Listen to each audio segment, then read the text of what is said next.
Hello and welcome to my channel. Here is a place where I talk about the effects of technology, social media, and different things in the modern age that are affecting people.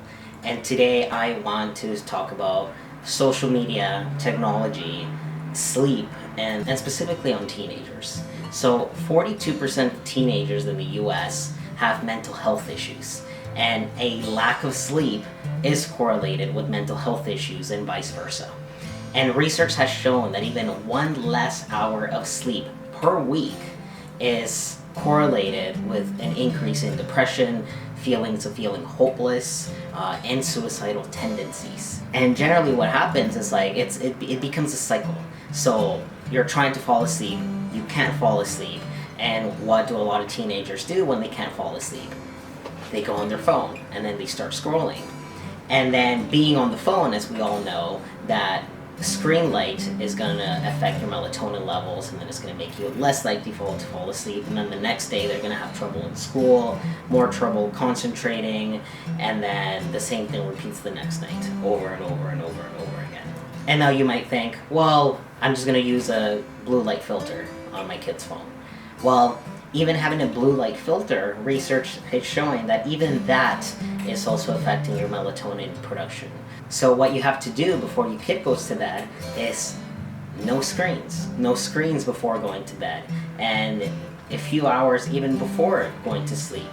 Because you want them to be in a state where they are producing that melatonin, where they can have a good night's sleep. And not only that, lack of sleep is just one small part of it.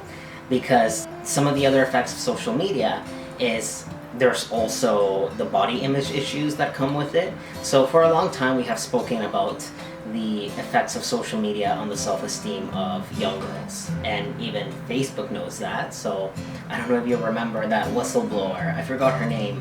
She used to work in Facebook, and then she said that Facebook knew how Instagram was affecting the body image of young girls.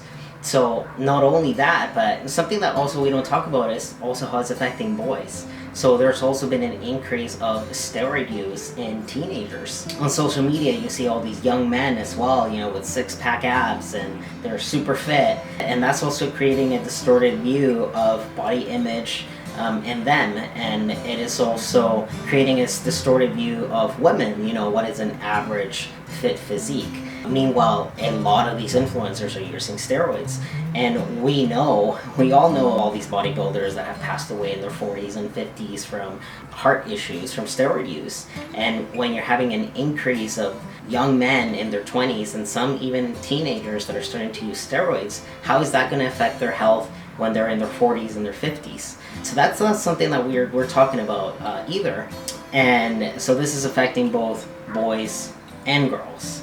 And the other thing that social media is doing is all the constant scrolling. So you've probably heard the term TikTok brain. So when you're scrolling through social media, and mind you, it's not just TikTok, but TikTok, Facebook Reels, YouTube Shorts, all these things are like quick and addicting, and you could argue some of the most entertaining. What that is doing is, yes, it is helping you process quick information easier.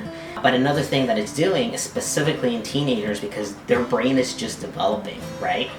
So their brain is being reshaped. It is also affecting focus.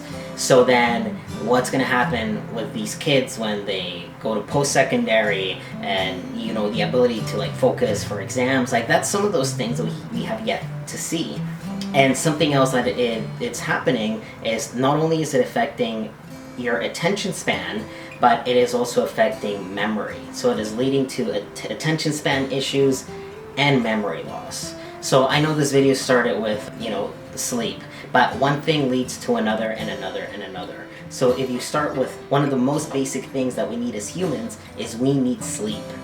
And when you are having a good night's sleep, that's going to improve a whole bunch of different things. So dial back from the social media, dial back from the scrolling. As a parent, you have to stay on top of this. And also when you improve their sleep, it is going to improve their functionality the next day, and also having a decrease in social media use is not going to affect their body image as it would otherwise. And also there's also the other layer of it, how it's affecting the brain development and how it's affecting their attention span. and their ability to concentrate and their memory. So you can see how, like, you can try and tackle one thing, the sleep, but then just dialing back from social media is going to help with this other thing and this other thing and this other thing and this other thing. So I think it's important for us to be aware, and also the fact that a lack of sleep is correlated with depression, anxiety. The use of social media use is also correlated with feeling hopeless, even with suicidal tendencies. So there's a lot of things that can be tackled, but by just dialing back on the social media use. So get a good night's sleep, dial back before bedtime. I would also say don't look at your phone the first 40 minutes of the day in the morning. And that is because as soon as you wake up and you start scrolling through your phone, that is making your brain release dopamine, the dopamine release from just all this entertainment. And that can also have negative effects on your brain chemistry.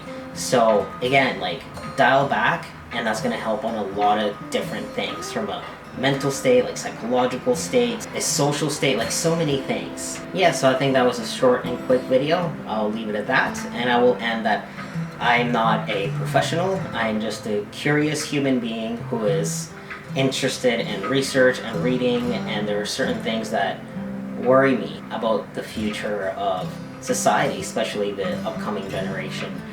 It does worry me what I'm seeing, and that's why I like to talk about some of these things. So if you like what I have to say, I hope I see you next time, and bye-bye.